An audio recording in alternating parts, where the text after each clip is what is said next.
Hola, ¿qué tal? Yo soy Abril y hoy vamos a ver el tema de farmacología de los trastornos de coagulación y agregación plaquetaria.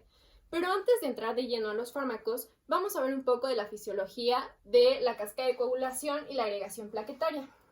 Vamos a iniciar por este esquema en el que vemos que el endotelio en situaciones de hipoxia o un incremento en la fricción de sus paredes o por activación de citocinas va a liberar al factor de von Willebrand. Este se va a unir a la glucoproteína GP1A1B que se encuentra en la superficie de la plaqueta. Por otro lado, el colágeno del endotelio se va a unir a la glucoproteína GP1A2A. Esta unión promueve la adhesión de las plaquetas al endotelio. Una vez que estos factores se unen a los receptores glucoproteínicos, van a inducir varias actividades. Una de estas es la acción de la ciclooxigenasa 1. La ciclooxigenasa 1 se encarga de producir tromboxano A2. El tromboxano A2 tiene muchas funciones, entre ellas la vasoconstricción, la promoción de la agregación plaquetaria y también amplifica las señales del ADP y de la trombina. También podemos ver que van a activar la exposición de la glucoproteína 2B3A. Más adelante veremos cuál es su función. Cuando la plaqueta se activa, va a liberar factores como serotonina, calcio, que tiene una actividad importante en la cascada, y también va a liberar ADP. Este ADP se va a unir a su receptor en la superficie de otras plaquetas, el receptor P2Y12. Una vez que este se activa, va a inducir la activación de la ciclooxigenasa 1 y esto amplifica las señales del tromboxano A2. Otra función que tiene el receptor P2Y12 es promover la exposición de la glucoproteína 2B3A. Una vez que estas glucoproteínas se exponen en la superficie de la plaqueta, van a tener la función de interactuar entre sí mismas y generar puentes de fibrinógeno entre las plaquetas. Esto va a iniciar la agregación plaquetaria y va a formar el tapón hemostático primario. Inmediatamente después de que esto sucede, va a iniciar la cascada de coagulación. La cascada de coagulación tiene dos vías. Vamos a iniciar por la vía intrínseca. Esta inicia cuando el factor 12 se une a una superficie con carga negativa, como la superficie de las plaquetas, y entonces el factor 12 se activa y se desencadena una cascada de proteólisis hasta llegar al factor 9. El factor 9 activado, junto con el factor 8 activado y el calcio, forman un complejo que se llama tenasa. El factor 8, como vemos aquí, es activado por la trombina. Esta es una de sus funciones. Del otro lado tenemos la vía extrínseca. Esta vía extrínseca comienza cuando las células no endoteliales liberan factor tisular. Este se libera en situaciones de lesión o hipoxia. Una vez que este se libera, se va a unir al factor 7 y lo va a activar. Entonces, el complejo factor tisular, factor 7 activado y calcio forman un complejo análogo a la tenasa. Ambos complejos tienen la funcionalidad de activar al factor 10. Este factor 10, junto con el factor 5 y el calcio, factor 5 activado, claro, forman el complejo protrombinasa. Aquí vemos que la trombina también activa el factor 5. La protrombinasa se encarga de romper a la protrombina en trombina. Aquí podemos ver que la trombina también tiene la capacidad de inducirse a sí misma. Después, la trombina es la proteína central de la cascada de coagulación porque tiene muchas funciones y aparte, su función principal es romper el fibrinógeno en fibrinopéptidos. Estos fibrinopéptidos forman monómeros de fibrina que se van a polimerizar y van a formar una gel de fibrina. Posteriormente, la trombina va a activar al factor 13 y este factor 13 se encarga de estabilizar la red que se forma entre la fibrina y el producto final de toda la cascada es la fibrina estable. De este lado tenemos a la antitrombina.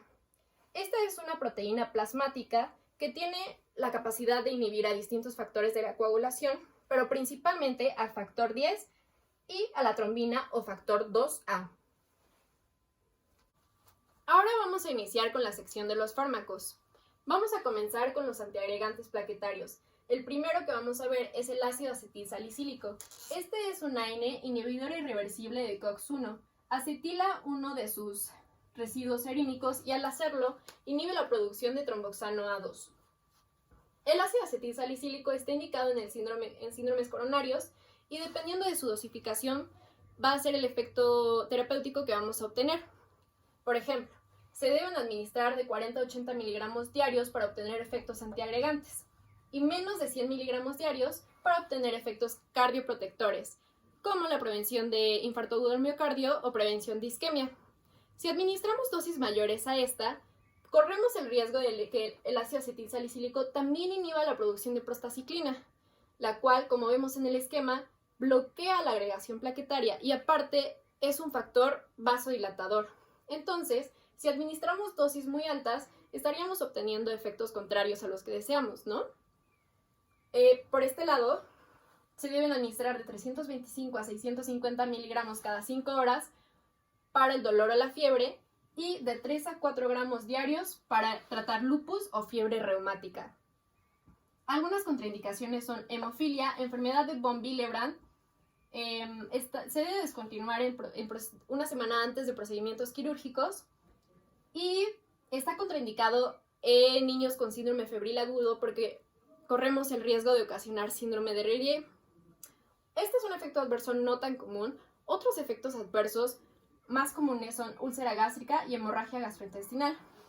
También se ha asociado a la ototoxicidad, puede ocasionar alcalosis respiratoria porque el fármaco tiene la capacidad de desacoplar la cadena de fosforilación oxidativa, incrementa el requisito de oxígeno y también incrementa los niveles de CO2 en sangre, lo que termina en una alcalosis respiratoria compensatoria. También incrementa la retención de agua y sodio e interactúa e interviene en la excreción y reabsorción de ácido úrico. Interacciones importantes: no se debe administrar con warfarina porque corremos el riesgo de hemorragia y con penicilina disminuye el paso de la penicilina del líquido cefalorraquídeo a la sangre. Farmacocinética relevante: se absorbe mejor en el intestino delgado y su excreción incrementa al alcalinizar la orina. Pasamos a este lado, donde tenemos al clopidogrel. El clopidogrel es un inhibidor irreversible del receptor P2Y12 de ADP. Está indicado en la enfermedad cerebrovascular, la arteriopatía coronaria y en combinación con el ácido acetilsalicílico para la prevención de reoclusión posterior a procedimientos de endoprótesis.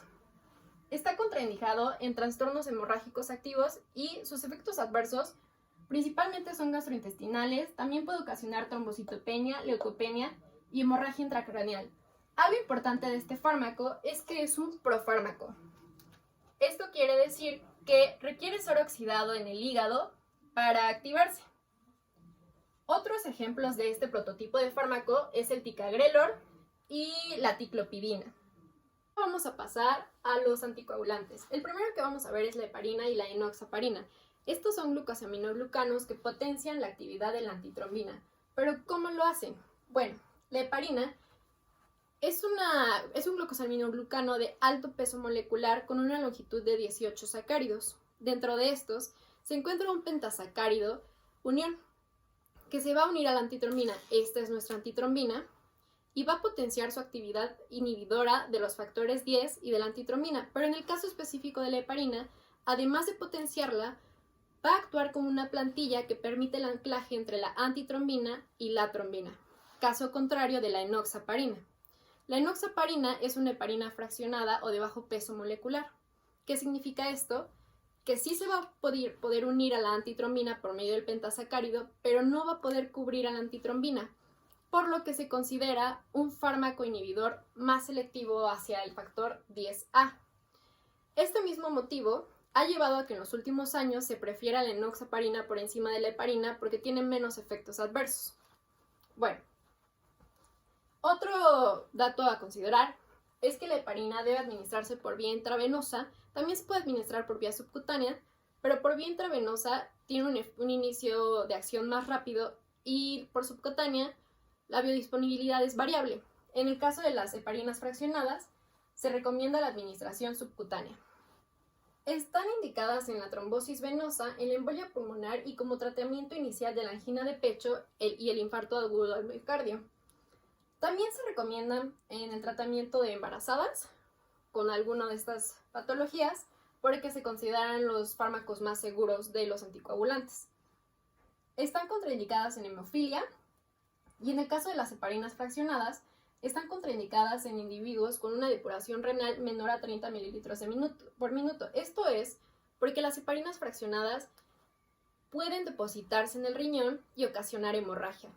Efectos adversos. El principal efecto adverso de la heparina es la hemorragia. Otro efecto adverso es la trombocitopenia inducida por heparina. Esta se debe a una reacción inmunológica en la que se generan anticuerpos IgG contra los complejos heparina-plaqueta, porque la heparina también se une a receptores plaquetarios. Los efectos adversos a los que se han asociado las heparinas fraccionadas son osteoporosis y fracturas. El antídoto de la heparina es el sulfato de protamina presente en el semen de salmón. Ahora vamos a pasar con la warfarina. La warfarina es una inhibidora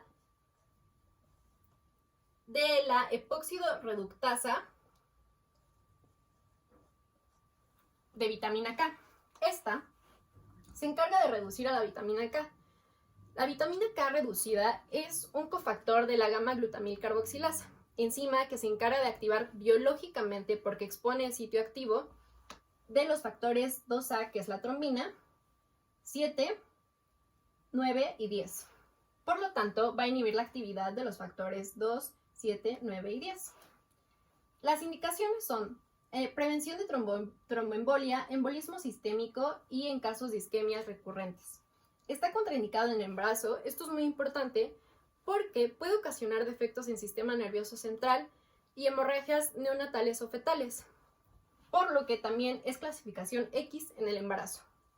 También está contraindicado en la hipertensión arterial y en discrasias sanguíneas. Sus efectos adversos, aparte de los defectos del sistema nervioso central, son alopecia, hemorragia, síndrome de dedos violeta y necrosis cutánea. Interacciones importantes es que va a interactuar con carbamazepina y rifampicina porque estos son inductores de CYP12-9. La warfarina es metabolizada por CYP12-9. Y algo que también sí tiene que considerar es que algunas personas tienen mutaciones genéticas en CYP12-9 y tienen un metabolismo más rápido de warfarina. Finalmente vamos a pasar al último fármaco. Este es rivaroxaban. Este es un inhibidor competitivo, selectivo y directo del factor 10A. Está indicado en la tromboembolia venosa y en la embolia pulmonar como preventivo después de una operación quirúrgica de tipo ortopédica, como reemplazo de cadera o rodilla. Está contraindicado en el sangrado mayor activo y sus efectos adversos principales son hematoma, síncope y hemorragia. Bien, ahora por último, y nada más como repaso, vamos a realizar una actividad. Aquí tengo unas bolitas de plastilina con el color del título de cada uno de los fármacos. Y le vamos a pedir a la persona que está detrás de cámara, que nos está ayudando a grabar, que nos indique en dónde debemos colocar cada una de las bolitas. Vamos a comenzar con el ácido acetilsalicílico.